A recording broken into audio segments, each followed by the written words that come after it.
Hello, good people. Welcome back to the latest episode of Terrible Towel Tuesday, Steel Table Edition. As you can see, partner in crime, Kenyon is in the building, and we got some stuff to talk about, man. We're gonna be honest with y'all, just like last week. Various topics. We don't really have an order, not even any real structure. We just got a few things that we'll hit on, and that's gonna spawn conversation. So there you have it. But real quick, man, so we won't say, waste too much of your time. Let's get in real quick, and I'll say hello to the early commenters like we always do. Devil, Tony Barnes, Luis D, Steelers Freak. Hello, Miss Lanisha. How you doing this evening? By the way, Lanisha, I meant to email you. Thank you for the donation. You know how you do it. So a lot of times people don't see it. They don't need to. But I'm still going to thank you publicly. Who else we got? Ron Simpson. Who else is this? Is it Simmer Hazlitt? It's a different name. I don't think I've seen. Oh, he said first time here. Well, there it is. Told y'all I got a photographic memory, man. And I just put you on the screen there just to make sure. I can't tell if that's a male or female avatar. So if you are a lady, please let us know. If you are one of the fellas, don't take that personal. I can't see it. It's a small image. Drama Sidell, Mr. Winningham, how you doing tonight, sir? Why Diggy's in the building. Still City Film Room is in the building. Tristan Cooper. Who else we got in here? Osloff, I think I saw. Railfax, 007, Crazy Dean. And I think we'll end it right there. Oh, the real Missy. Hello, Miss Missy. That's a tongue twister. Hello, Miss Missy. How you doing this evening? Shadow Slayer. And we'll stop it with Dietrich and Rajan 39. Welcome. All right, man. Let's not waste time. I'm going to ask Kenyon like I do every time we have him on. Where do you want to begin? There's a lot to talk about. Maybe we can get Claypool out the way. Let's do that real quick because I know everybody's wondering. I've heard it. Kenyon heard it. Alex Kazor, Steelers Depot, they've all posted it. Story is that Chase Claypool had a minor injury. Kenyon actually alerted me. I didn't even know at the time. But he went down in practice. And, if you look at Twitter, it would scare you to death because, Brooke Pryor and all of them reporting, he went down, looks like an injury. You see Ben and Ebron carrying him off the field, not putting any weight on it. And that's when you're like, oh, man. But then we found out right after that, after some prayer. I know we ain't supposed to bother God with little stuff like that.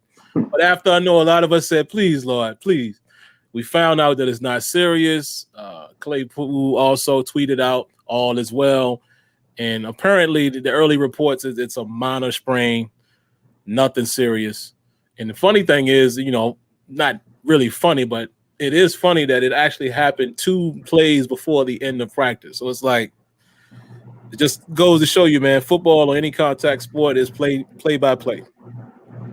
So I'm glad to hear that news, but I'm going to ask Kenyon a different question. When you sent me that text and you first got the news, what was your initial thought if, let's assume Claypool was going to be out for a significant amount of time? What was your first thought at that point? My initial thought was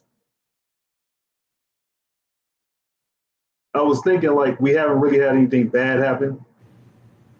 So not to make it seem like you're looking for something to happen, but it was kind of like that first time you get that queasy feeling, like, oh man, we done lost another one. You know what I mean? Another stud that we needed. You know what I mean? Somebody that could really help us. But that was my initial thought, and then you texted back, and then Tony texted back, and that's when I got the updated news that it wasn't serious. And then remember the third text was it was just an ankle sprain. So at that moment I was like, cool. But my first initial thing was like, man, we done lost. You know what I mean? Last year was Bush. You know what I mean? That's how I was thinking. Then my second thought was, well, that's why you got James Washington. Because that was really kind of like my thought process. But that's what I felt at that moment. So Man, and see, I knew Kenya was gonna say that because that's where I was going. And shout outs to who is this that put it in the chat here? Key Aaron put it there. Jack Bauer, exactly. Remember, it's so funny, Kenyon, because I'm gonna use Kenyon's word, fair weather. You have fair weather fans, and then what I always call is the highlight fan. So many people was jumping on that whole bandwagon when there was a report that the James Washington was requesting a trade. Then you saw all of these fans ready to just push him on out of town. Well, we don't need him. He's fourth on the depth chart. Now look, you one play away from being Ray McLeod, and no disrespect to Ray.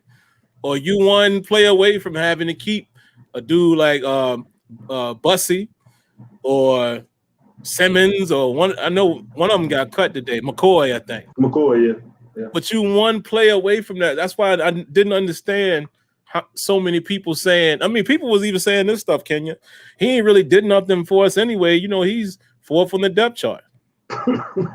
Like, so y'all don't watch the game because, like I said last week, James Washington may be the one who makes the biggest plays for us in the last 2 years.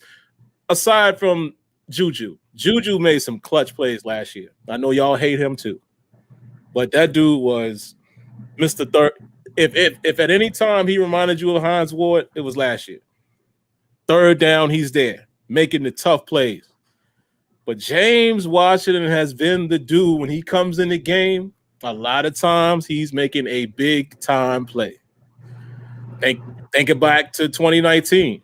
Duck Hodges comes in, finds James Washington on a slant, runs down the sideline. That crazy stiff arm, is. So I say all that to say I just don't get how we be ready to push dudes out, and we almost needed him after today. You see what I'm saying? So I think Kenya says it all the time too, man. You can't. Being 4 receivers deep is not a bad thing when they all got talent. I mean, you probably need that in today's NFL. So that's all I got on it, man. But I just thought that was interesting how, Kenya don't forget y'all in the chat. I saw him. We don't need him. Let him go. Like, yeah. Okay. Yeah, he's expendable. We don't need that. Okay. Yeah. I mean, that's why you have depth. That's why you draft. That's why you have depth. You can't. You're an injury away. It's just, I always look at it this way. Last year when Devin Bush went out, see what happened? It's pretty much that simple. When Ben goes out, you got Mason Rudolph. You have to look at it like that. You have to look at it, what if this person gets hurt, who's backing them up? You know what I mean? That's how you got to look at it. When Bud Dupree got hurt and went out, it was Highsmith. Now, I was more positive on Highsmith. I had faith in him. You know what I mean? But he's still a rookie. But that's why you have depth. You can't. We're in a salary cap era. It's hard for teams to get depth. So I think the Steelers do a great job of having depth, but you still can be thin at certain positions. It's just the reality of the NFL, and that's it. That is it. And you guys see the comment that I have on screen there.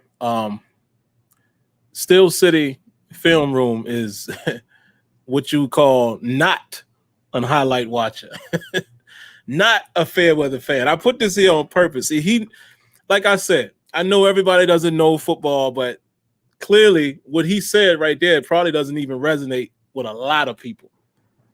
Well, listen, look at what he said, especially with the amount of 11 we run. Breaking that down for you guys, that some of y'all that don't know, and I'm not being funny. I'm just saying some people don't know. What he's talking about is 11 personnel. That is 3 receivers and a tight end and a running back. We run that quite often. When you hear me and Kenyon both say we like Juju in the slot, even though some people say, oh, no, I like him outside. No, that's what we're talking about is when we're in 11, I like Juju inside. And you're either going to have Deontay out there, probably more likely Claypool this year, or James Washington, right? And if you run a lot of 11, it is good to have 4 receivers where you don't always have to put the same 3 out there. Or if somebody needs a breather, when they get up and they be like, you want to be 4 receivers deep. So There you go. And shout outs again to my man Still City. Clearly not a highlight watcher. He's a guy that watches football and knows football and has some great breakdowns as well. All right, where's the next step we want to go to, Kenyon? Let's keep it moving with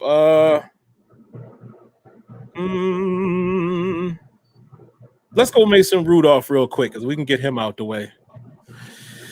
I was telling Kenyon before the show started. Mason Rudolph. I was a little, and I'm going to be honest with y'all. Y'all know I like to be honest. I might have been a little biased last week. I'm not talking about the Eagles game. I'm talking about the first one, Hall of Fame game, right?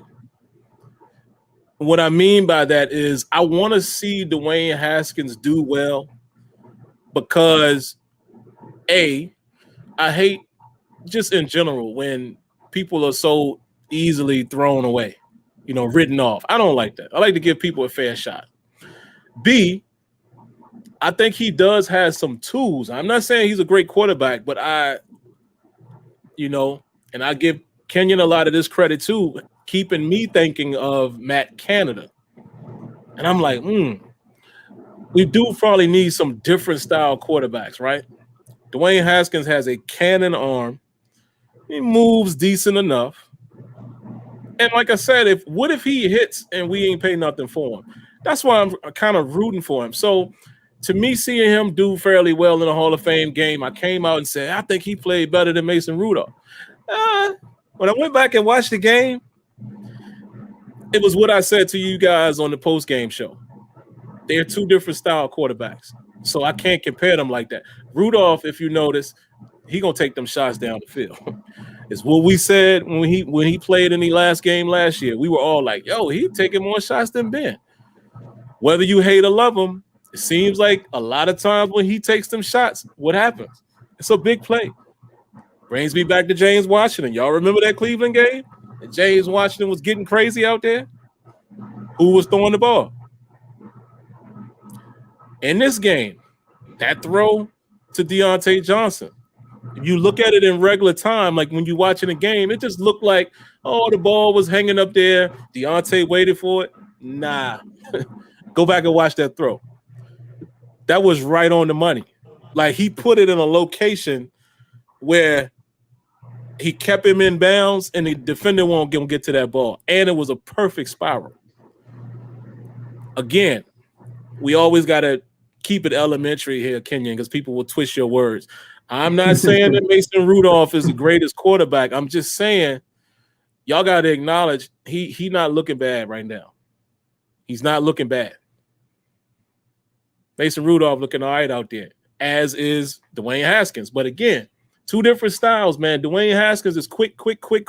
And it was good to see him hit that hole shot, to Bussy, because up until that point, I was like, all right, so Haskins is going to be more dink and dunk.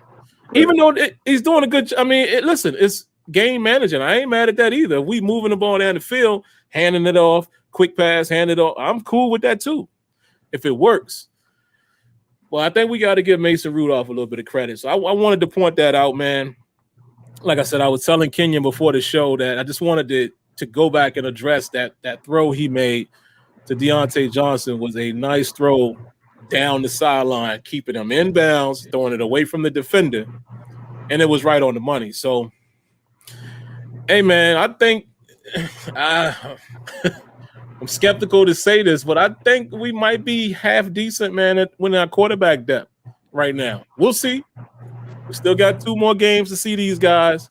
We know what Mason Rudolph is for the most part, but he still has room to grow. But I'm all right now. I think we okay, man, as far as number 2 and number 3. So what you think, man, after watching the game a little more? Anything else stick out about Rudolph that you hate, love? No, I think we pretty much know. Yeah, we pretty much know what Mason is. Personally, I agree with you. I think he's played this preseason. He's played well, and I think the offensive line, as I told you before the show, that those penalties are hurting Mason's as they drive down the field. They hurt him twice. Because against Philly. I heard him once, I think, in the first game. I mean, I like Mason. I do believe he's battling Haskins now for that number 2 spot because you keep hearing about Haskins making plays in practice. And Haskins has scored while he's been in the preseason game. He's had touchdown drives. You know what I mean? So that stuff is a fact.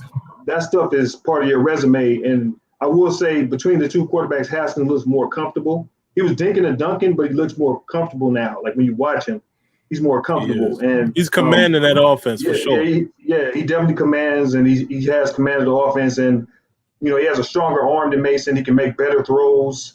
He still makes mistakes. He made a mistake on the busted play when he went the other way, and he made a mistake there. So, and he makes mistakes, but, you know, you keep hearing in practice that, you know, he's the guy that's coming in second now and running certain plays and 7 shots. And he's doing that now. That's him.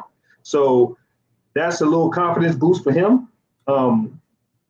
As we said earlier, the Steelers picking him up was a no-lose situation. And I think personally that it just you need that in the quarterback room. I mean, Josh Dobbs didn't get any snaps today. So that kind of tells you something right there. He gets no snaps.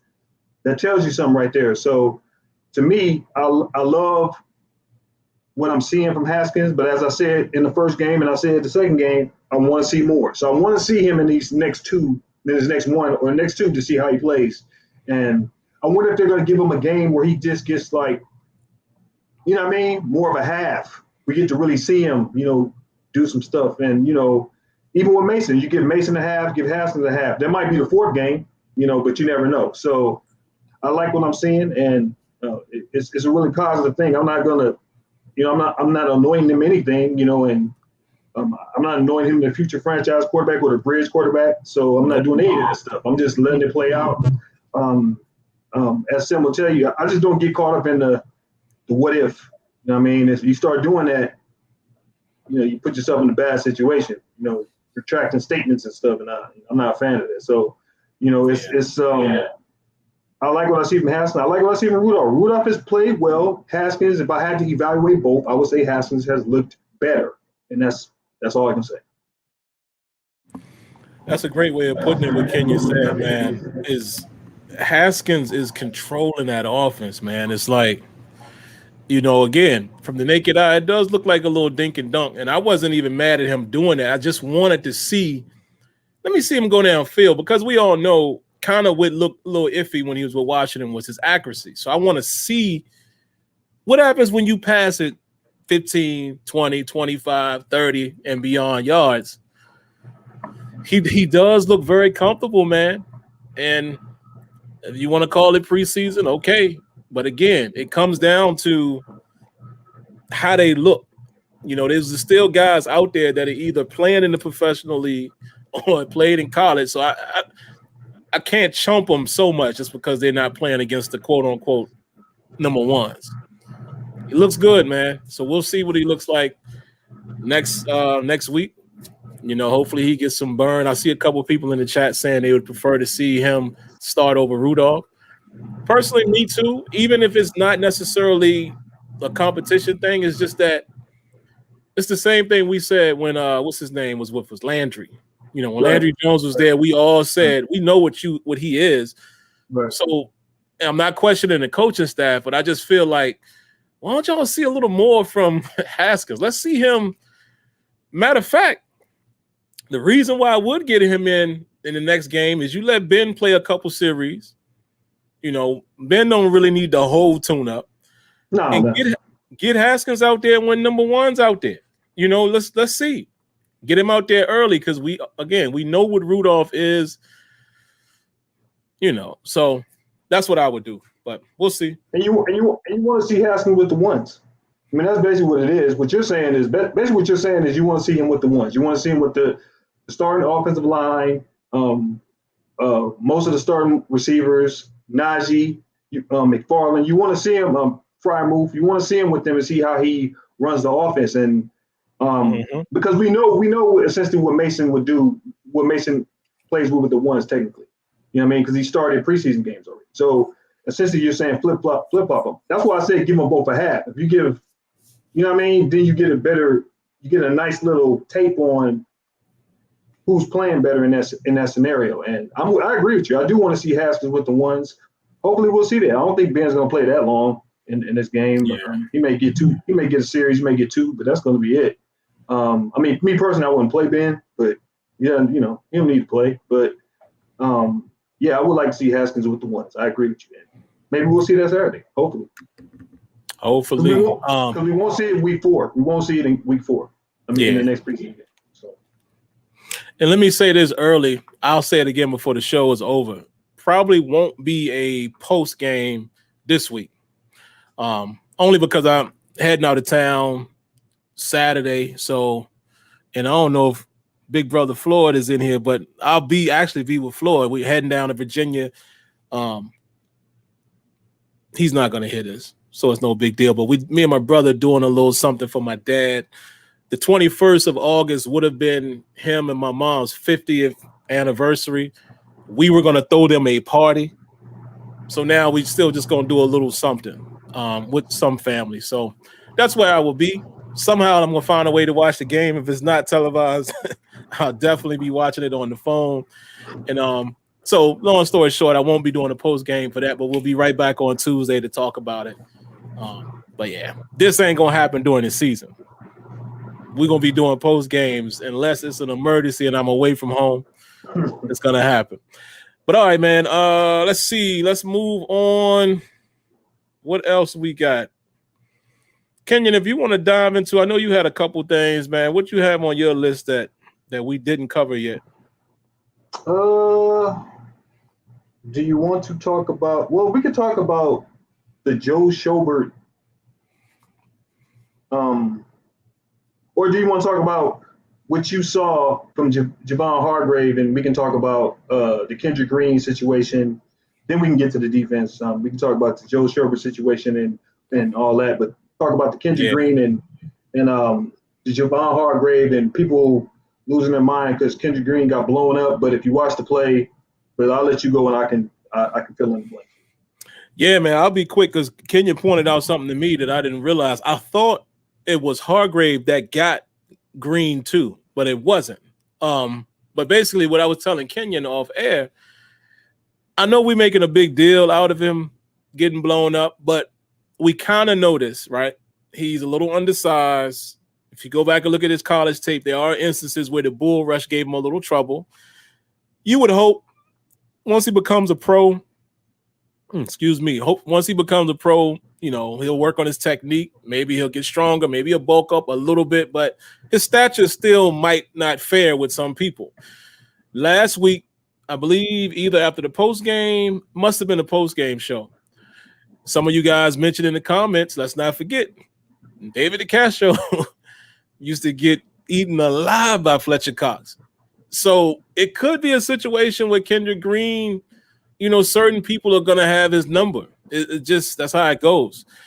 If there's anything that's a little non-encouraging, I did hear reports today that Kendrick Green was having a little bit of trouble at practice with Alualu. But then I look at it like, that's Tyson Alualu. But we'll see. You know, I'm not writing him off either. He's a rookie, a third rounder, a project. Let's see what he turns out to be, even though he might end up starting for us. But the point I wanted to make real quick, and I said I was going to be quick, right? Earlier in that game, Javon Hargrave blew up homeboy, Coward. I think Coward was playing left guard at the time. Won't even fare. Oh, it might have been. It actually might have been no, because Trey would have been on the right side. So yeah, it was Coward. It was Rashawn Coward got destroyed. I mean, completely destroyed. And actually, maybe I'll see if I can find the play and we'll try a hand. Maybe we'll show it really quick here. And when you look at situations like that, man, you have to kind of consider like, oh, okay, just because a guy gets beat on a play, it doesn't mean that he's trash. And you have to pay attention to who they're going up against. We know Jay Wobble. We already know what he can do. So that's why I wanted to say that, man. Maybe we are reading too much into Kendrick Green. And let's give him a little time to develop, man. Because again, in college, he was more of a guard than he was a center, and he's a smaller guy. So let's wait and see. But yeah, what you got on it, Kenya? Yeah, I mean, everything you said is, I agree with. I think that, look, I don't think it's many people that can block Jay Wobble. That's just me. He's been very consistent the last year and a half, and he was consistent with us. He was actually playing out of position. You see, he's more comfortable where he's at now. And, Coward got blown up, but everybody gets beat, and it's the preseason. I'm not losing my mind on the preseason. Somebody getting beat in the preseason against arguably maybe the second best defensive line when together in the league, second or third. If you say the Rams, Steelers, you have to throw Philly in there, because if you're adding Jay Wobble and Cox, those two right there are all pro type players. Mm-hmm. So Coward getting blown up. Coward is a guy that he's a backup. He's not really a starter. He's played well. He got beat, and he still has potential. I mean, he's really only been playing offensive line for a very short period of time. If people want to really know, he's not been playing it long. So, I always look at it like he's okay, and he was holding the spot for Dotson. But everybody relax, because Dotson is back, and he's taking over the spot. He was running with the first team, so you ain't worry about that no more. Now it's gonna be Dotson. Now if Dotson get blown up, is everybody in the chat gonna say he's trash? I'm just saying. Yeah. It's just the way I look at it is, people get beat. The best players get picked off. The best, the best running backs fumble. It's part of the process. It's the preseason. You watch this away after week 4. Everything starts anew. So, I agree with you. I think, and then as Sim will say, that play we were talking about he got blown up. But if you watch the play over again, both offensive linemen got blown up. And actually, the worst of it was not on Kendrick Green. It was the left guard and left tackle where the defensive lineman split the double team. He split both of them and got in. So, it's when you watch the play, that's what you see. So it's interesting. Yeah, somebody in the chat said Turner and that. Yeah, they got split. So that's worse. He beat both of you guys. He beat the double team. So, I'm cool with it. It's just preseason. I'm not gonna lose my mind. Yeah, man. And here's the thing that you like about Kendrick Green. I'm gonna show it. Like I said, guys, we're gonna play Russian roulette with this NFL stuff, and it's preseason. I'll see if they get me. But we're gonna be real quick with it. So maybe, worst case scenario. Actually, let's set it up like this. Potentially, what you're about to see is going to be cut out of this video. Right. So stick with us, and we will return. That's for those who will be seeing this later. Thanks for the parental guidance. Yeah, man, because they not playing no games. But look at what Kendrick Green can do right here, man. Just check him out, guys. Oh, that little thing was in the way. I'm gonna back it up again. And look at Najee. But check him out, man. Just on this play. Come on, get out of the way so y'all can see it. All right, let me back it up a little further.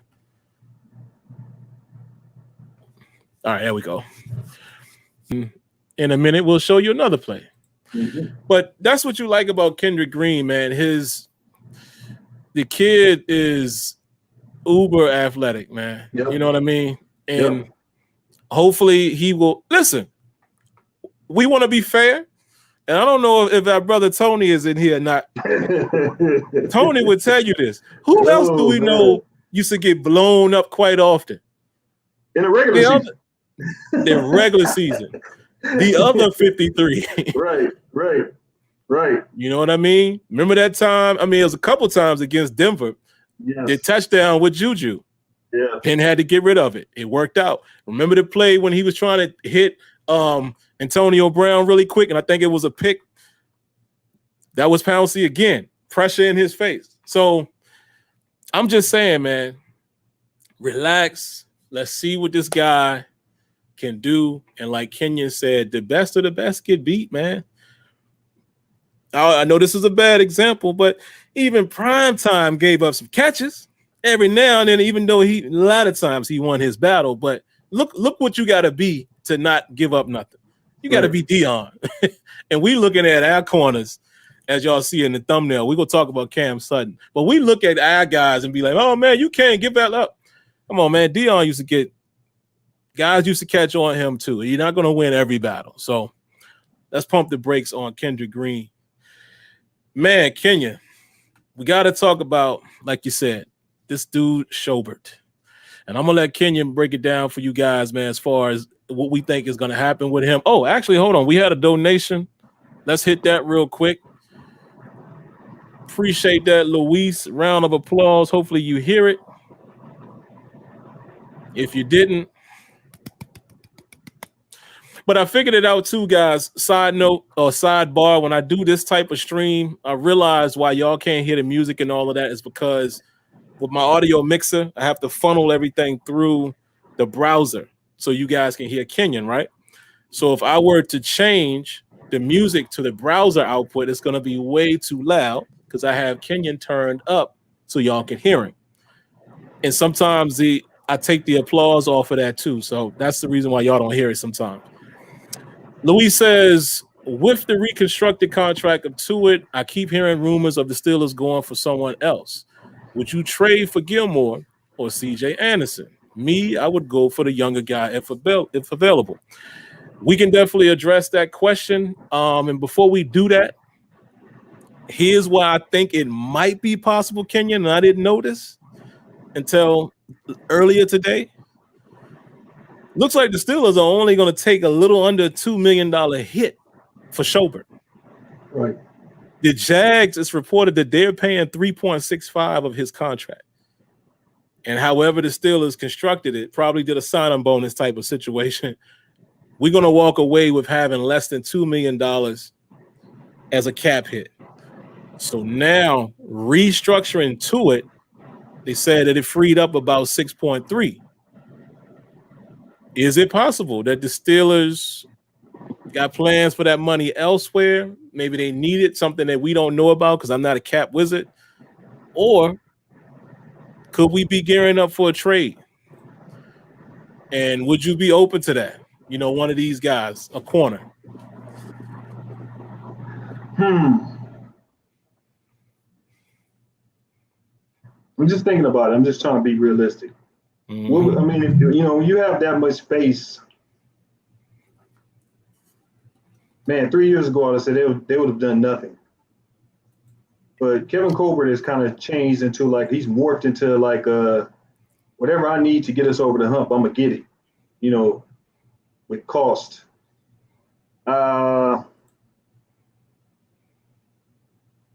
This goes into Cam Sutton. If you don't think Cam Sutton can be your starting outside cornerback and you don't trust James Pierre yet, do you try to acquire a DB?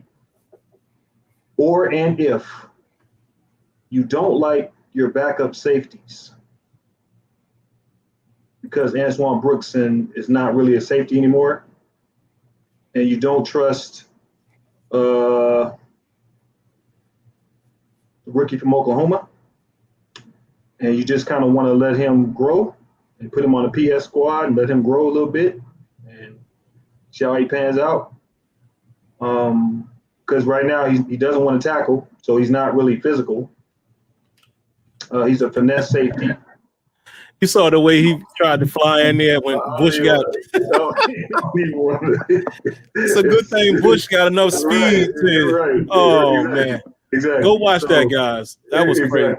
So for me, if you're looking for a safety help, I guess that could be an option. People will start players are starting to get cut. Maybe you take somebody like that. So to me, those are Colbert options. Otherwise, you're gearing up to really pay. I mean, you're going to pay T.J. Watt. He will be the highest paid defensive player in the league. And it could be that too. I see some people saying that in the chat. it could really just be that. And then you have to think about, they have to be thinking about Minka. So they have to think about those things. And, but I think Schobert, he's not opposed to making a move. I think they have faith in Sutton. But I think what's messing up the decision is that Antoine Brooks has been out. And Antoine Brooks, they really wanted to see him play that slot corner. And they wanted to see how that works out. You know, people are on Cam Sutton. It felt like, you know, he didn't have a great game. But let me just tell you something. That wide receiver from Philadelphia, he's going to burn a lot of people. I'm telling you right now. Because that kid got wheels, like real wheels. You know what I mean? Legit 4-3 running. You know, with, you know, and you saw when he caught the screen, he was out. It wasn't, once he got 2 blocks, that was it. So, you know, Cam Sutton to me, this week will say a lot about what they feel about Cam Sutton. Because if he plays well, then it's kind of like, okay. But I just think James Pierre is coming, and I think they have to make a decision. They have to make a decision to let him play. He's going to force his way on the field, and I think he's already on dime, and I think he's going to force his way on the field in certain situations. So will Schobert make a move? I'm not opposed to it. I just, you know, I trust Schobert. He's made some great moves this offseason. He's made some great moves the last 2 off seasons. And, you know, I know people don't want to hear this, but these are Hall of Fame GM moves. This type of stuff that they talk about, you know, when you get into the Hall of Fame, and he will be going. So, I'm kind of with you on that. I mean, do you actually think that Schobert will make another move? You think he's done? I mean, I heard on Steel Depot, and I know David, shout out to Steel Depot. David said he thinks he's not done. And at first I was like, I don't know, but then now I'm thinking, yo, if you make a trade for Schobert, you're willing to make another trade. So if he thinks he needs cornerback depth, help, and somebody's out there, I mean, to me the need is really backup safety. It's the other safety. It's the backup safety that you need help with. And I don't know who's out there. I mean, I know the 49ers signed Clayton Dix last week. That would have been an option. But people will start to get cut. So that's always an option also. So, you know. But yeah, do you think we should make a move? I mean, I'm not opposed to it. I guess that brings us right into the lead topic, and we got a couple more, but we still want to talk about Schobert. Should the Steelers be concerned with Cam Sutton, and are we concerned with him? So we can roll those two together. Okay. This is a tough question because it's, again, man, guys like myself and Kenyon, we're forced to think from an organization standpoint and try to read the tea leaves. Clearly, when they went for Schobert, that's letting you know what they felt about the inside linebacker group. I wonder, do they feel that way about cornerback? Some of us could say Sutton didn't have his best showing against Philly. You know, and I've heard some reports, you know, some people are saying maybe because it's preseason, it's more vanilla and all. Maybe, but, and again, it's not so much that he got beat or gave up a pass. I don't know what it is. To me, he's not jumping off the screen. You guys know what I'm saying? Like, usually when we see Sutton play, granted, in the slot or in dime, a lot of times when we do the post-game show or Terrible Towel, most of us are saying, yo, man, Sutton was all over the place. I'm not. And I know he ain't playing a huge amount of snaps, but he's been out there. He's played in both games. And at some points, I didn't even know he was playing until I went back and was like, oh, number 20. Something just don't seem the same. I don't know what it is. Maybe because he's on the island. It's a different position. I know a lot of people would think cornerback is cornerback. It is not. No. Totally different monster when you're on that island. There's a reason why Revis used to coin it, the phrase Revis Island. Like, that's you by yourself. And Revis Island he was always going after the number 1. He was in solo coverage most of the time. When you're on that outside, it's you and him.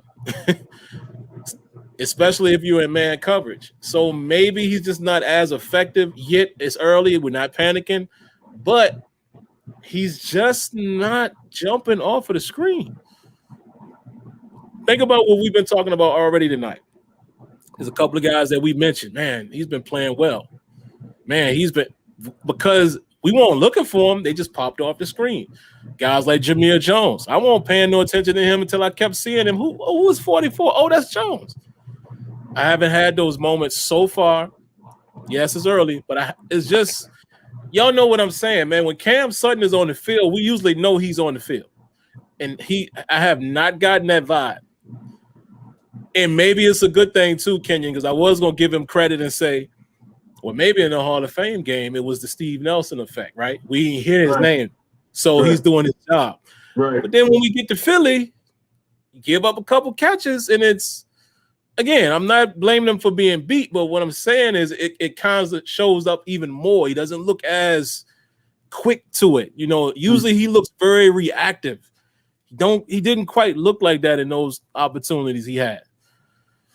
So I don't know. So back to the trade question, man.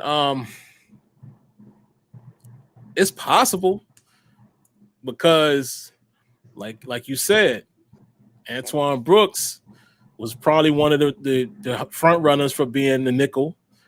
You know, Marlette is in that race too. You know, maybe he's played relatively decent, but I would have Brooks over him. The idea might be now you move Sutton back inside. Are you comfortable with James Pierre? I'm cool with that experiment too. But how comfortable are the Steelers from 1 to 3? Right. That's the big question because you could throw Brooks Jr. or even Marlette as the 4, but technically they are already a starter. Like you really don't have to put them in the depth chart because you got your outside corners and your nickel. So then technically to me, who the third guy would be who comes off of the bench for Joe Hayden or for whoever else is on the other side, Sutton. But wouldn't they be the 5? They would be the 5. No. What I'm saying is the way I visualize it. I know. I'm going with you. This is what I'm saying to you. If you're saying Hayden, Sutton, Pierre, right? Top 3. We agree on that. We agree that those are our top 3. Oh, I see what you're saying. I see what you're saying. You see what I'm saying now? The 4th is Justin Lane. Yeah. So the next, right. Next guy would be like the 5th. Because they don't play outside corner. They play a specific position. You know what I mean? They play slot. So what I'm saying is your 4th is Justin Lane. So are you comfortable with that depth? That's the question. Fact. Are you comfortable with that depth instead of? What you're saying, I agree with. I'm with you. I'm saying no. They're the 4th and the 5th. They're the slots. So. Are you comfortable with that? Because we don't count those dudes outside. We didn't do it with Hilton either. Yeah. With Hilton. So my thing is, are you comfortable with that if you're Colbert? Because me personally, if you're asking me that question, no, I'm making the trade. Because I like Justin Lane is cool, but he's not.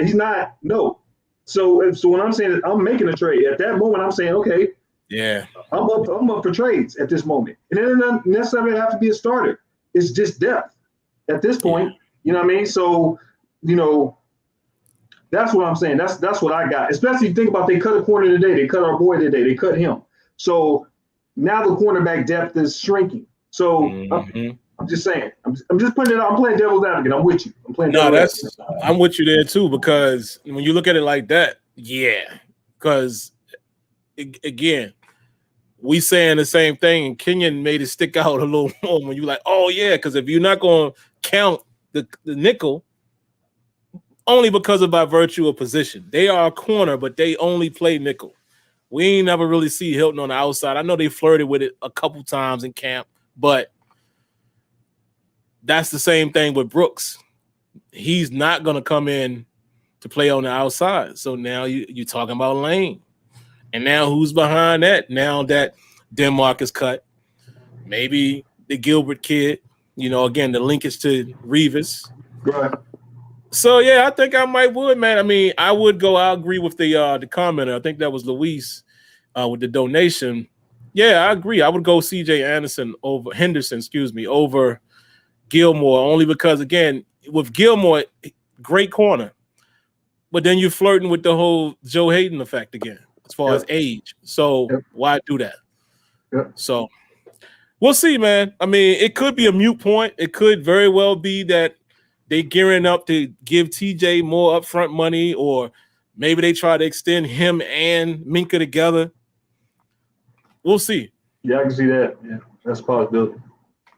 They might take care of both of those kids. I mean, because they're in a cap position where they haven't been in years, so they're trying to take advantage of it. And like as you said, the Joe Schobert contract is really nice for Pittsburgh, and I think people don't really understand. It's like Colbert, that's a steal. What Colbert did, you know what I mean? So what's up with Jacksonville, man? Like let's dissect this a little bit. I can't say I watched a ton of Schobert. I watched him enough when he was in the AFC North. The dude always showed up. Right. Didn't really watch him too much in Jacksonville. I mean, sorry, Jacksonville, but who watched Jacksonville last year? I only watched them when we played them. So it's right. If at most they get a game out of me. Right. It does make me wonder this, right? Because everybody kept saying, okay, and we all said it. Urban Meyer's trying to, get his new regime in, bringing their guys. They offload a contract, but then you paying half of it. So I guess it does save you. I don't know their cap situation. Is it beneficial for them to regain, the 3 point, whatever it is, like half of that 7? Were they in a cap situation where they needed that? Because if they wasn't, it's kind of like, okay, you offloaded. Oh well, maybe they're thinking future. Maybe they're thinking next year. The year after that, and then you have to also have to factor in Trent Baalke and Urban Meyer didn't sign Schobert. Yeah. It's everything because it's just like you contract. said. That's a big contract he got too. Right. They didn't sign him, so that's everything. Because you have to look at it like this. You work for a company. If they hire if somebody takes over the reins, what is the first thing they usually do? Somebody's getting cut. They cut. They get rid of everybody. So I think with Urban Meyer, it's kind of like he wants his guys in there. Similar to you remember this. You remember when Pete Carroll came from USC and he took over Seattle? He kind of got rid of all those people that were old Seattle. You know what I mean? He kind of wanted his people, and you want your guys. So while Schobert was now if I'm Jacksonville, I would have never done it because I just think Schobert is a top 10 inside linebacker. If we're just going all around skill, he's like a top 10 guy, and he used to kill us. You remember what he did to us? That's that Mason Rudolph game where he got 2 picks, and Schobert is a coverage. I guess we need to transition into Schobert. Schobert is and me and Sim talked about this. Mm-hmm. We drafted Devin Bush. We traded up to get Devin Bush. He has great potential. But I say this, and I'm nice. There's a funny thing about that word potential. If you break it down and you break it into like syllables, it's called potential. The first part is you po. And I like Devin Bush. He's coming off a knee injury, so I'm not really on him like that because he's coming off an injury and he has coverage things where he's really aggressive in coverage. And it hurts him because he's also small. So when you're small and you do that against big tight ends, they make you pay. So Schobert is the best inside linebacker on the team. And I'm saying it's not really close. Like, he does everything better than Devin Bush. Everything. If you think about how Bush plays, he does everything better.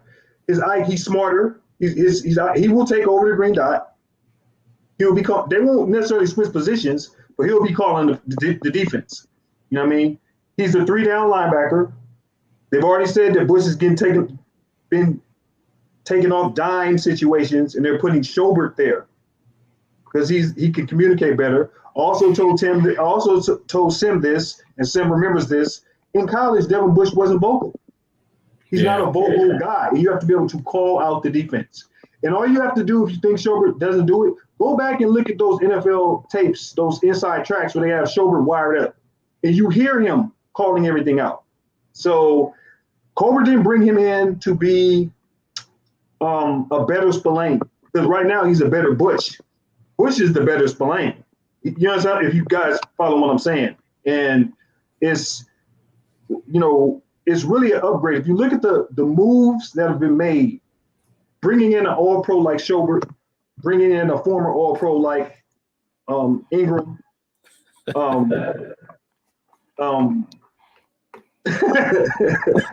Ali, you crazy. Ali, you crazy. I didn't want to say that. It's a PG show, but yeah, it's if you look at it, Schobert is the better linebacker. He's better in coverage. He's I would say Bush is better. He's more athletic, side to side, probably faster. He's faster than Schobert, but Schobert is always in the right position. Rarely gets beat. And I think in Jacksonville, he kind of went to it's kind of like going to purgatory. You get that contract, you know what I mean, thinking it's going to be a better situation. And he played alongside an athletic linebacker, but I just think that in Pittsburgh, it's a sneaky undercover. And I'm going to be honest with you, it might be the best move they've made from the draft to right now. That move right there, because he solidifies that defense. People thought the defense would fall off. But now I'm thinking, I don't know if they're gonna fall off, So it's interesting to me. I just think that Schobert does a lot of stuff that's great, and I love the signing. I love the pickup, and if it doesn't work out, we'll be in the market for another inside linebacker anyway. But I just think Schobert fits, and I have a feeling that Colbert knew what he was doing, and sometimes you got to give it up for Colbert. I mean, people try to get on him like he can't draft cornerbacks. He can make trades. He can fill spots up. You can say what you want. Right now, he's having the best GM offseason because he's doing these little subtle moves that people aren't even talking about. You know what I mean? So, as I told Sam, I love Bush. He will eventually. Hopefully he eventually grows into it. I personally don't expect to see Devin Bush, the real Devin Bush, until like week 6, week 7. If he that's when I start seeing the old Devin Bush or the potential where he could go, because that injury is that injury. That knee injury is that injury. So, I'm glad he got his feet wet. I'm really excited to watch him this Saturday because it will be the first unit and they'll play like a while. But Schobert's going to get the green dot. He will call all the defenses. And right now, he's the best inside linebacker we got. I love Spillane, but, that experiment is over. So, so if you want to clamor for him, go ahead, but I'm just saying. So that's all I got on. You can respond. I mean, that's on you. You spend on that. Yeah, I saw something here in the chat, man. Looks like, who was that? Mr. Winningham is saying, he said Miles Jack, right? Yeah, Miles Jack. Yeah. That's kind of a good comparison as far as what Bush could turn out, end up being. Yeah. And I'm cool with that. Listen, it's if we're being fair, right? We all know we needed an inside linebacker to replace Ryan Shazier. We just didn't have the dog in that position. But what if Devin Bush isn't the man per se? Follow where I'm going.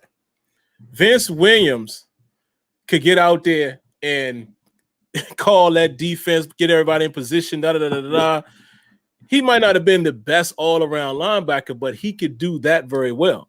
So what if Devin Bush is the reverse of that? He might not necessarily be the dude doing all the getting everybody together, but he out there playing like a dog. He gonna make tackles. He gonna chase down screens and things like that. And then you got a guy like Joe Schobert beside you.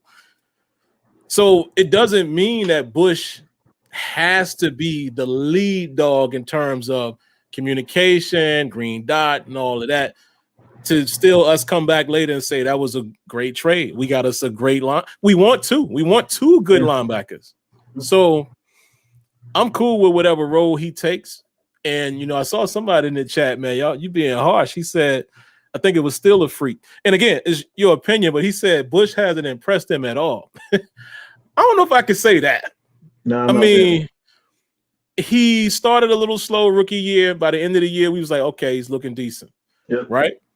Yep. Early last year, he was looking like, okay, yeah, Devin Bush might be off to, taking that second year, that second year jump. Got hurt.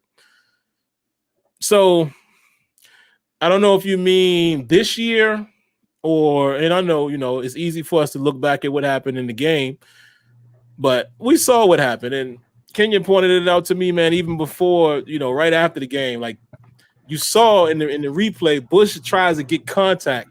He tries to initiate a lot of contact on big guys.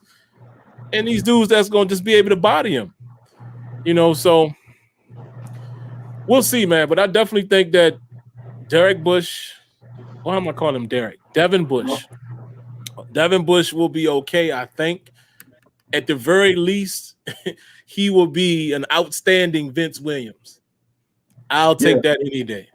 And Devin Bush's rookie year, you can't even say that. Devin Bush's rookie year had great splash plays. He had plays that made you think he'd be all pro.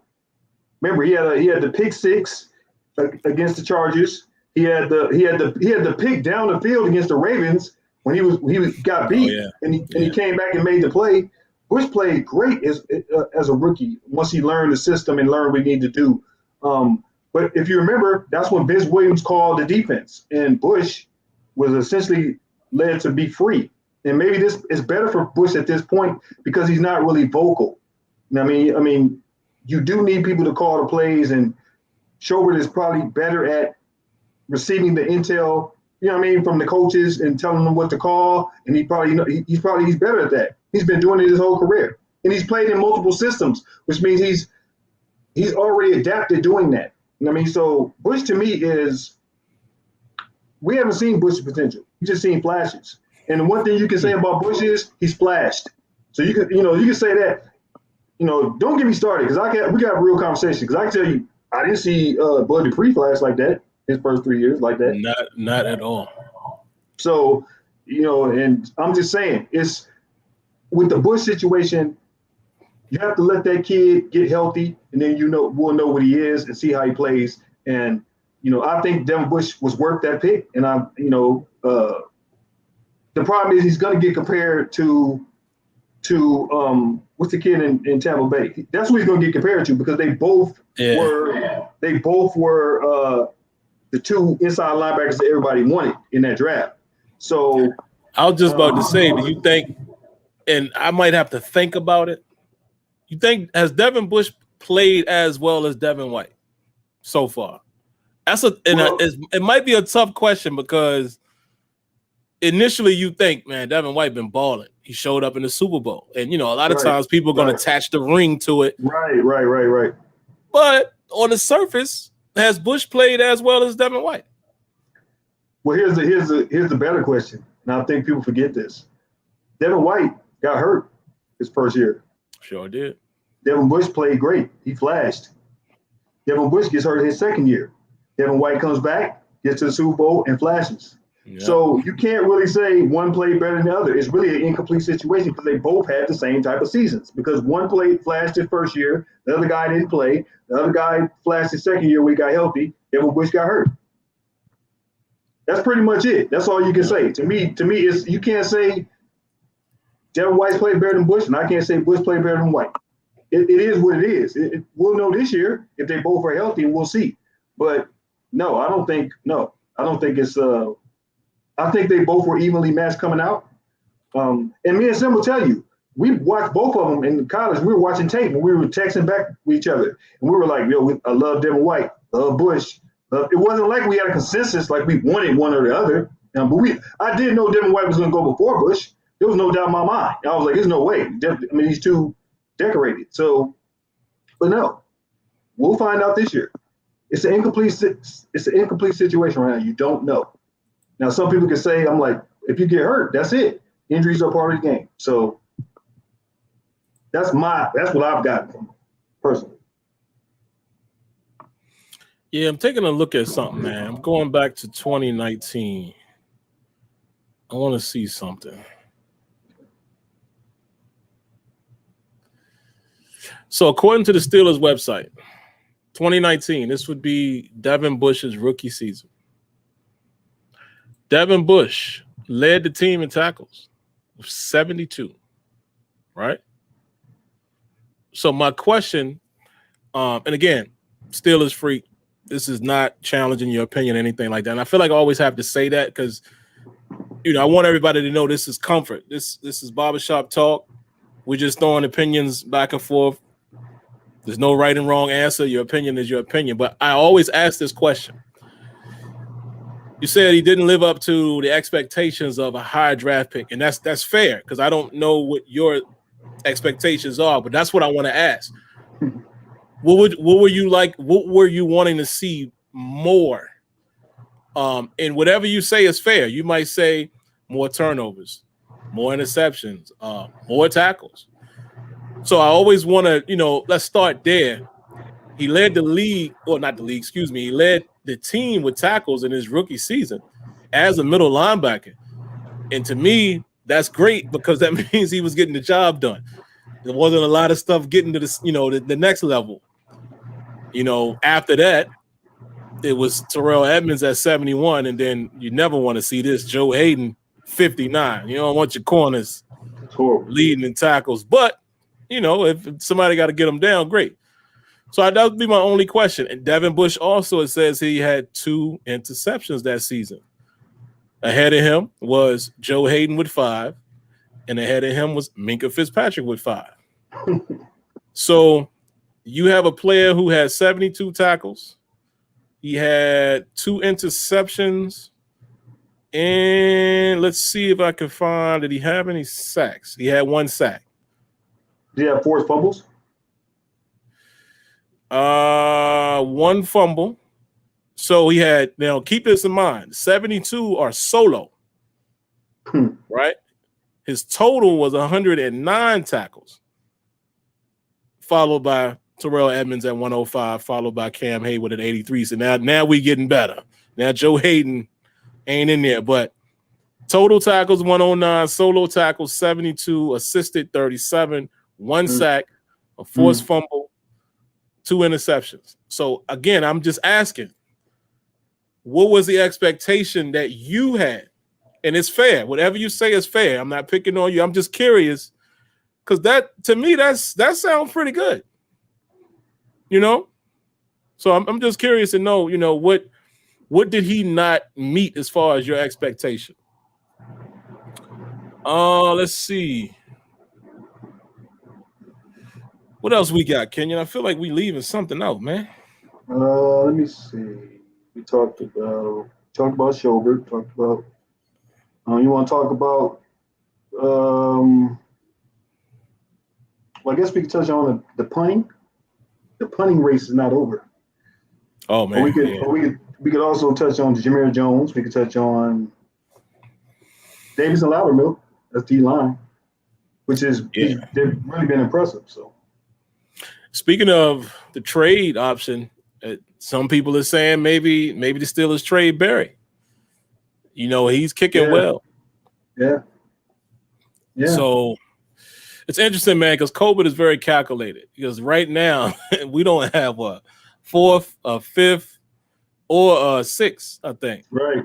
But we expected to get comp picks, so it will be interesting to see if anybody else is on the trade block. I saw somebody, I don't even remember what website it was, man, but it cracked me up. Actually, hold on. My wife sent it to me earlier because she knew how crazy this was.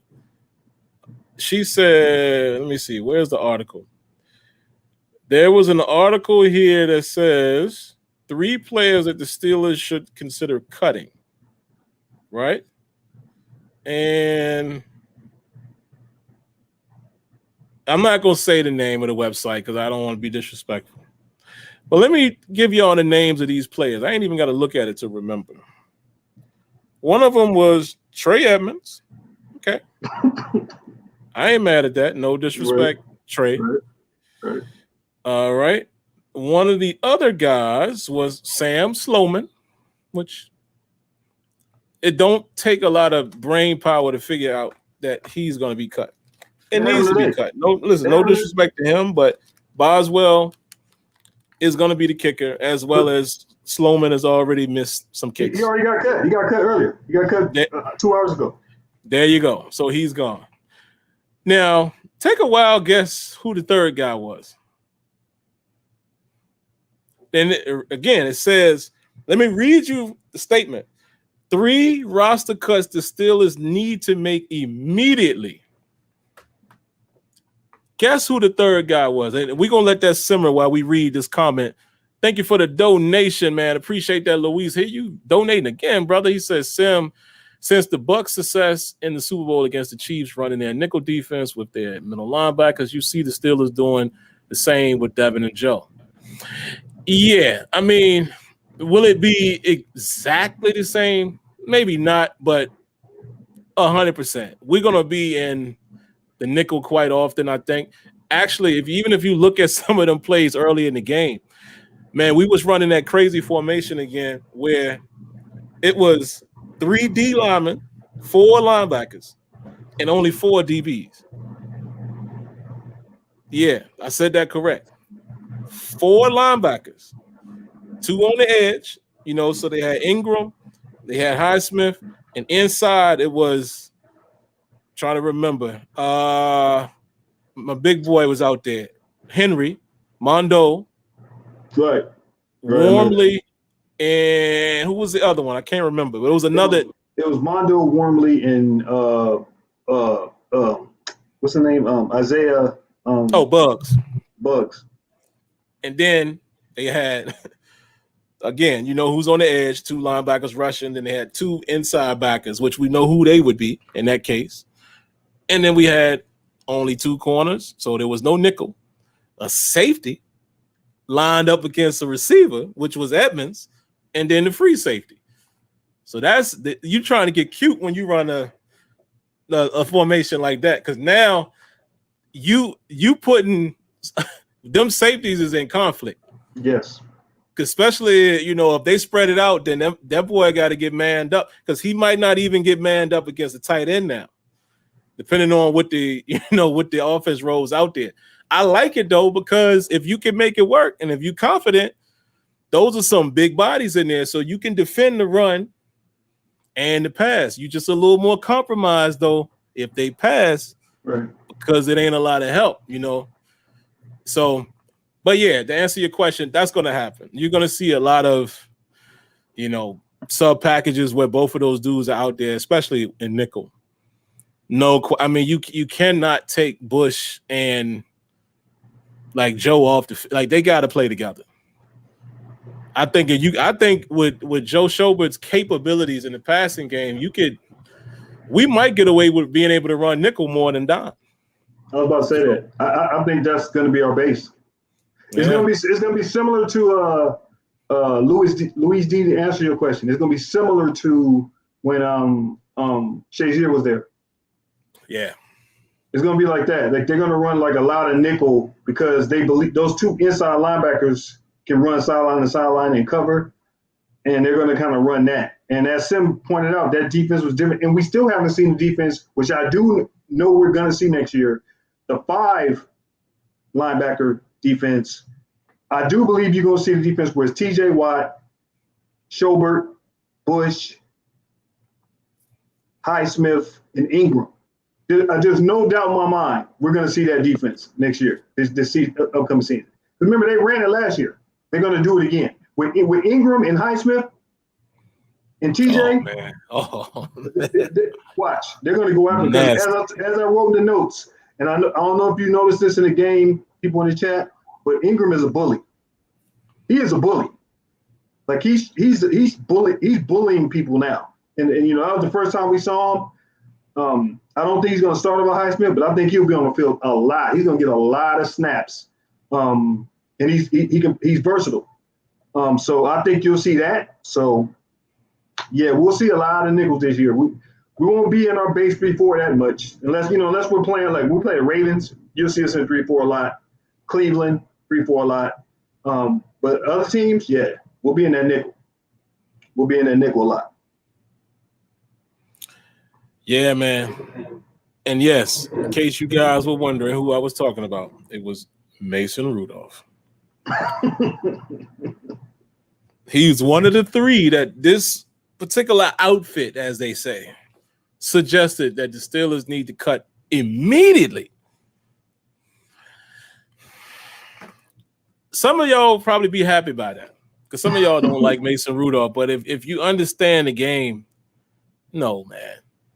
You're not going to have Roethlisberger, Haskins, and Dobbs as your top three. You're just not. And that is not a disrespect to Dobbs whatsoever. But come on, man. Let's not forget, as much as I like who Josh Dobbs is, as smart as he is, being, we all know his brain power. Let's not forget that game out in Oakland that he couldn't finish.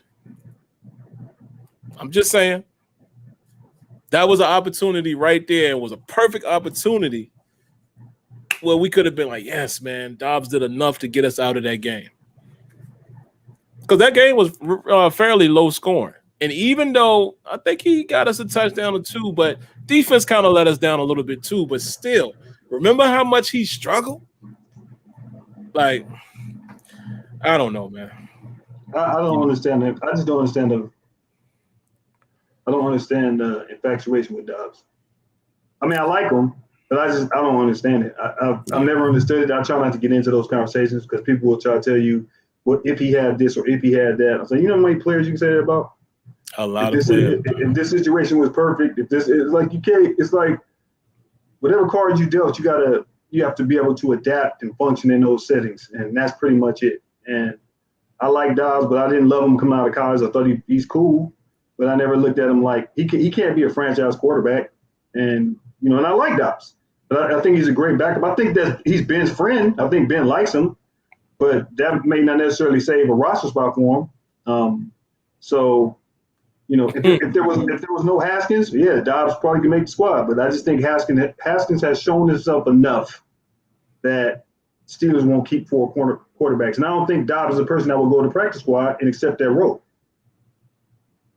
That's just my personal opinion. And let's not forget, man, we traded Dobbs away last year. Or whatever year that was. Year before that, yeah. I don't know, man. I don't get it. And are we ever going to see – I wonder, do we have – y'all going to laugh at this one. Who's our Charlie Batch? Is there a guy that we have seen that we think would, like, stick around and be like the 3? For a long time, sometimes the 2. I don't think we got that guy on the roster. Charlie Batch hung around. He found a way to just keep hanging around. Yeah. He came in, he did a couple things for, but he never was the guy that was the definite number 2 all the time. And what I mean? But I don't think Dobbs is that either. Dobbs ain't even that, where, in my opinion. But we'll see. We got another donation, man. Shadow Slayer. Y'all being real kind tonight, man. Thank you so much for the donation. I'm going to throw the applause. Hopefully you hear it. But let's read the comment. He says, as a 11-year fan, I've seen Mike Tomlin prove everybody wrong with, he said, use being counted. What? I'm going to read it the same way it is. There could be a typo, but if it is or if it's not, let's read it how it's set up. As a 11-year fan, I've seen Mike Tomlin prove everybody wrong with use being counted out. Can't we see how great he is? Never had a losing season. I know he struggles against bad teams, but every great coach has a weakness. Us. I think he meant to say us. Okay. Yeah. And Shadow, listen, I'm not making fun. I'm not picking. We all type fast. We all have autocorrect. Yep. I was just trying to dissect it. That's all I was doing. Because believe me, Kenyon and Tony could tell you we be texting and it's ridiculous. It's sad. Wrong stuff be coming up. It's sad. But yeah, man, listen, y'all know how we feel about that. I'll spend 2 seconds on it. Mike Tomlin, again, I'm going to say it. He is a great coach. Point blank, period. You don't have to agree with everything he does. You don't even have to agree with me. But obviously, he's doing something right. Has he won us another Super Bowl? He didn't. It's a fair argument. Even with the comparison to Cowher, where it's fair, is people will say, yeah, well, even though he's won more than Cowher and they both only got one, Cowher never had the killer bees. That's a fair argument. That's one thing you can look at in Tomlin's tenure and say, man, it was like a 3-year span when you had those guys peaking. We just couldn't get the defense together.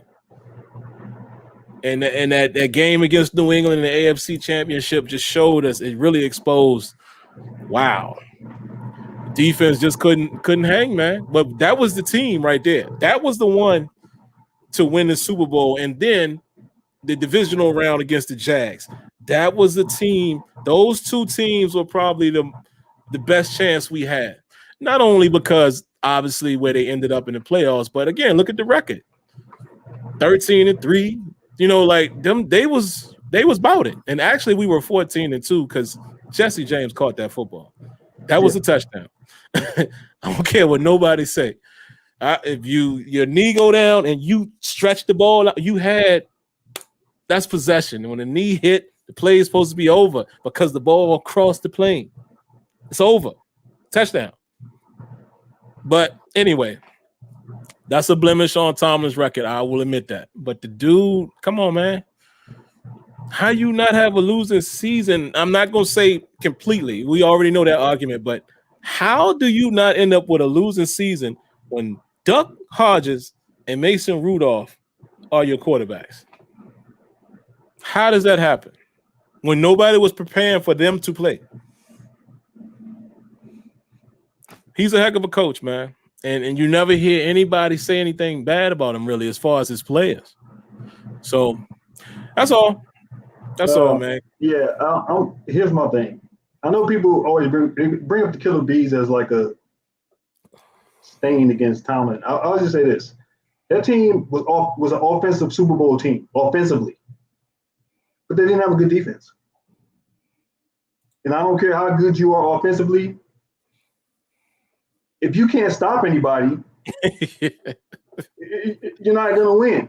You know what I mean? Stop Chris Hogan. Chris Hogan, man. It's like, if you can't stop people, and then people say, well, they should have won. Well, the defense should have been great. You know what I mean? And if you want to have a real conversation, for the defense to be great, one of those guys would have to go. You know why? Because you need money to be able to get people to sign. Make your defense better. So if you want to have that conversation, we can have it. If you're comparing him and Cowher, look, if Bill Cowher's in the Hall of Fame, he just went in. Mike Tomlin's going to the Hall of Fame because he's done the exact same thing Bill Cowher has done, and he has a better record. You know what I mean? And as for somebody who saw Bill Cowher when he came, and I've seen Mike Tomlin all the way through, I've seen both. You can't say it's somebody else's players because the GMs are the people that pick players. So if you want to have this conversation about players, Bill Cowher drafted Cordell Stewart. Oh, goodness. Yeah. Who couldn't throw it out? Who drafted linemen? You know what I'm saying? Like, if you want to have this conversation, we could go that there. was Tomlin, wasn't it? Right. That was Tomlin era. Yeah, that was Tomlin era. Lineman Sweet Tomlin era. They all draft bad players. So, if you want to have this, you want to have a conversation about it, I'm just saying, you cannot, the people that don't like Tomlin, it has nothing to do with on the field stuff. I'm telling you, it's some other stuff, and I'm not getting into that. But my point is that Bill Cowher, for all his greatness that people proclaimed him to be, always look at it this way. Both of those guys are under the shadow of Chuck Noll. Yeah, absolutely. So they can't live up to those standards anyway, because, you know what I mean? They're not going to have a run like that. So the way I look at it is Bill Cowher had teams that were great, but they lost consecutive AFC championships. Consecutive. I remember those championships because I was young. I remember them. I was heartbroken. Denver came into Pittsburgh, whooped us. Joe Montana came into Pittsburgh. Oh, Joe Montana whooped us with Kansas City. The San Diego Chargers. I don't know if you guys remember that. The San Diego Chargers whooped us. Jim Harbaugh almost beat us. Right, Jim Harbaugh almost beat us on the last play. Do you remember that game? You know what I mean? When we got to the Super Bowl. Do you guys remember Neil McDonald? Oh, don't ever say that name again. Right. So like when we have these conversations about Pittsburgh, about Cowher and Tomlin, and you say, well, you looking at it's funny how people look at people when they're gone. You're looking at him like he was infallible, like he made no mistakes. They lost. They had home field advantage for five out of 6 years during his run, and they lost all but one. That's my point. You can't. Tomlin to me and Cowher are very similar, but yet different. And you can't say it's his players, just like you can't. George Seifert won those Super Bowls for San Francisco. You still got to coach him. You still got to be able to coach. Barry Switzer does get credit for winning. Yeah, everybody knows that's Jimmy Johnson. That was his squad, but Barry Switzer gets credit. He won it. Because if he would have lost it, you would have said, "Oh, he couldn't win with his players." So you know what I mean? You can't have it both ways. You have to make a decision. So, Tomlin going to the Hall of Fame, and my point is this: if he wins another Super Bowl, that's it. You can't say anything. Some people make excuses for the coach that they love. That's why I try to stay as impartial as I can. I'm a Steeler fan. There's no let's be fully transparent for 2 seconds. There's no reason for me to favor a coach over the other when it's for my team. Right. Cowher was great. Tomlin is great. And I see the argument, and I see my man in here saying it. Yeah, but Cowher didn't have a Hall of Fame. He did have a Hall of Fame quarterback. He drafted him. His name is Big Ben. And he won a Super Bowl with him. What did he do the next season? Right. How did the next season turn out? So what I'm saying, let's stop making excuses. We shouldn't do that. We should acknowledge Cowher for where his deficiencies were, the same way we should do that with Tomlin. And we should acknowledge what we loved about Cowher. And for those of us who like Tomlin, what we love about Tomlin, that's it. It's not a debate. Like, I'm not trying to make Tomlin the better guy. For what? And whenever the next guy comes in, God willing, we all still here, I'm going to be campaigning that dude too when he's winning. Because we would hope that there's a winning culture in Pittsburgh. Exactly. Culture. So I don't get it, man. I don't get the excuses. Like, no, but Cowher. I just don't. I know what it is, but we're going to leave it. We're going to leave it alone, man. We'll leave it. No reason to talk about it. But yeah, man.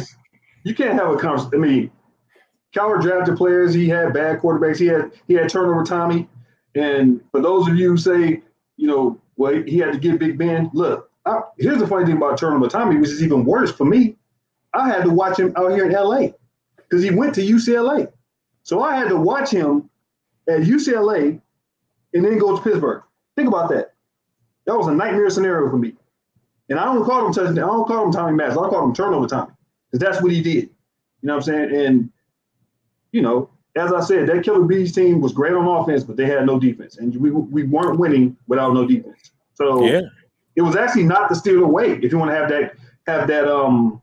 that conversation. It really wasn't the Steeler tradition or culture for us not to have a defense and really, if you want to have a real conversation to go deep, that was Ben. Ben wanted that offense like that. Ben wanted to throw the ball over the field. Ben wanted to be a gunslinger. That's what Ben wanted to do. He didn't want balance. Mm-hmm. And it's really fun. He went away from what won him a Super Bowl, which is be able to run the ball, stop people on defense, and throw the ball in certain situations. Ben went away from that because he wanted to be a gunslinger. Yeah. I'm just saying. It's revisionist history. I'm just saying. This comment from Rajan actually sums up both points. He said Ben had his moments, but wasn't the greatest with Cowher. The defense won most of the games. Exactly. I will agree with that in two ways. What wins championships? Killer Bees, there was no defense, right? No defense. Also, in that era, 2004, 2005, even 2006 was a totally different game than it is now. That's why you really can't compare these coaches, really.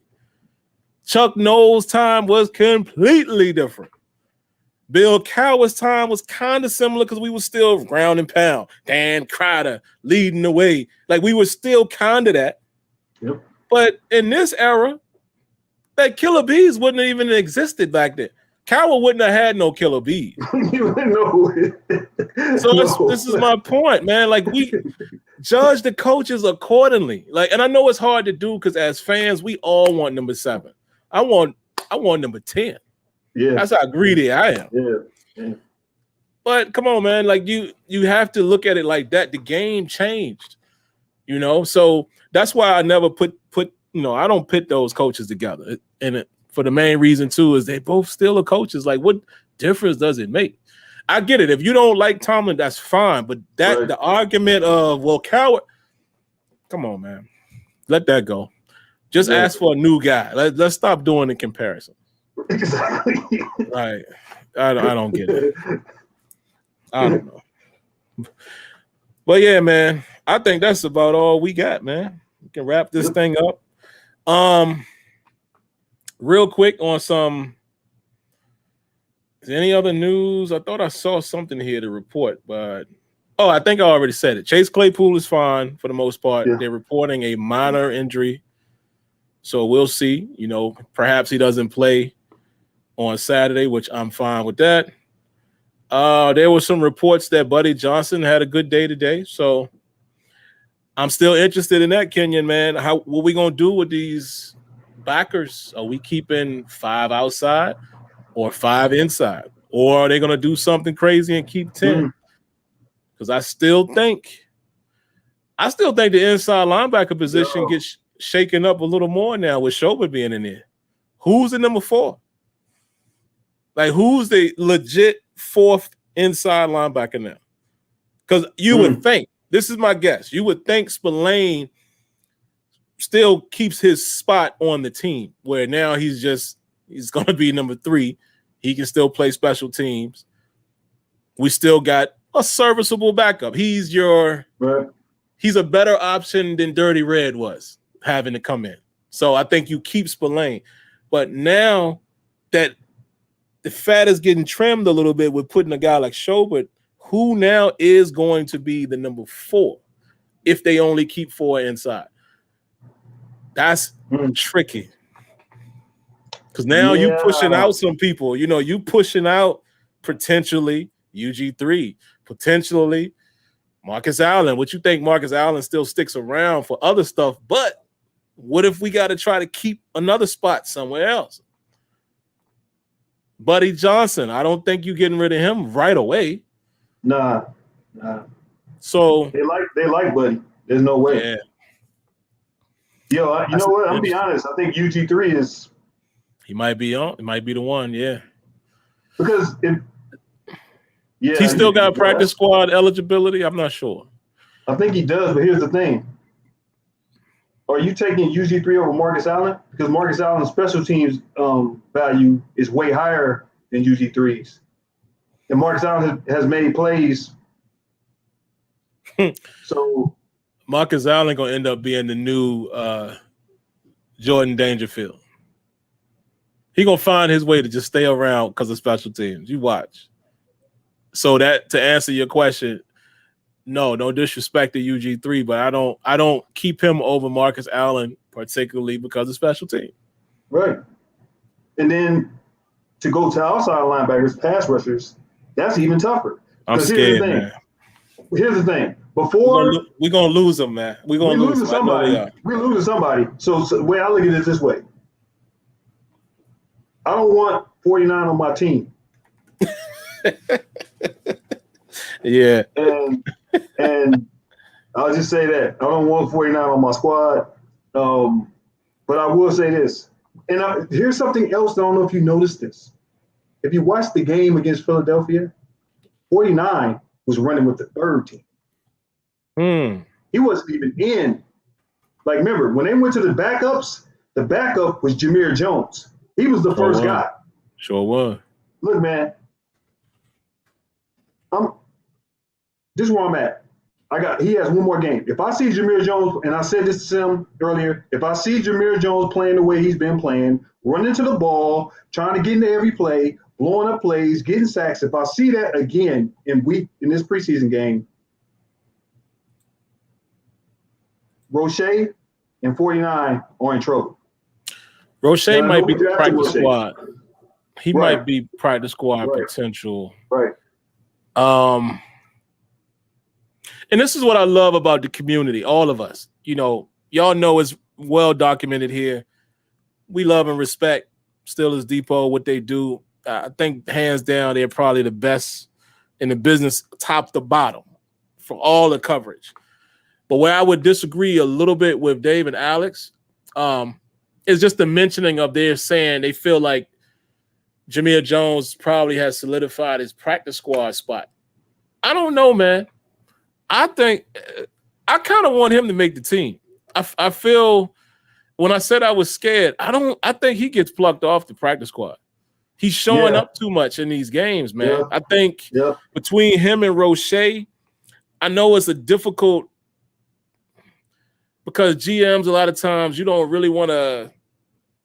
never want to admit that a draft pick might not have been. And where did Roche go? What was he, like fifth? Yeah, he's fifth round. Yeah, somewhere around there. Yeah, but I think he could be the one.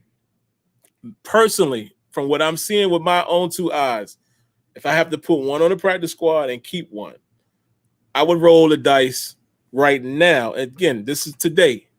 This could change over the next two games. I would roll the dice with Roche on the practice squad more than I would Jameer Jones. Yeah, Jameer Jones gonna get plucked immediately. The minute he hits practice squad, he's gone. Somebody's snatching him. There's no way. I can't let Jameer Jones. No. He flashed too much. He's played too well. He's played too well, Sam. You can't do it. You can't do it anymore. He's doing too much stuff. So I like Roche, and Roche has promise. Oh, they say he went sixth round. Okay, sixth round. Okay, sixth round. So I can look if Roche gets picked up, he gets picked up. But Jameer Jones plays special teams. He's on special teams. So yeah, I can't. I mean, I guess the question is how many linebackers do they actually keep? Because if we're saying TJ, Highsmith, Ingram, let's just put Jameer Jones. That's 4. And then we're keeping what? Spillane, Schobert, Bush, Allen. Do you think they're going to keep 10? I don't know. I can't call it, man.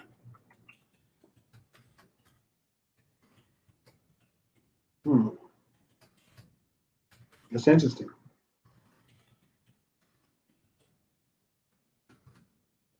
That's interesting.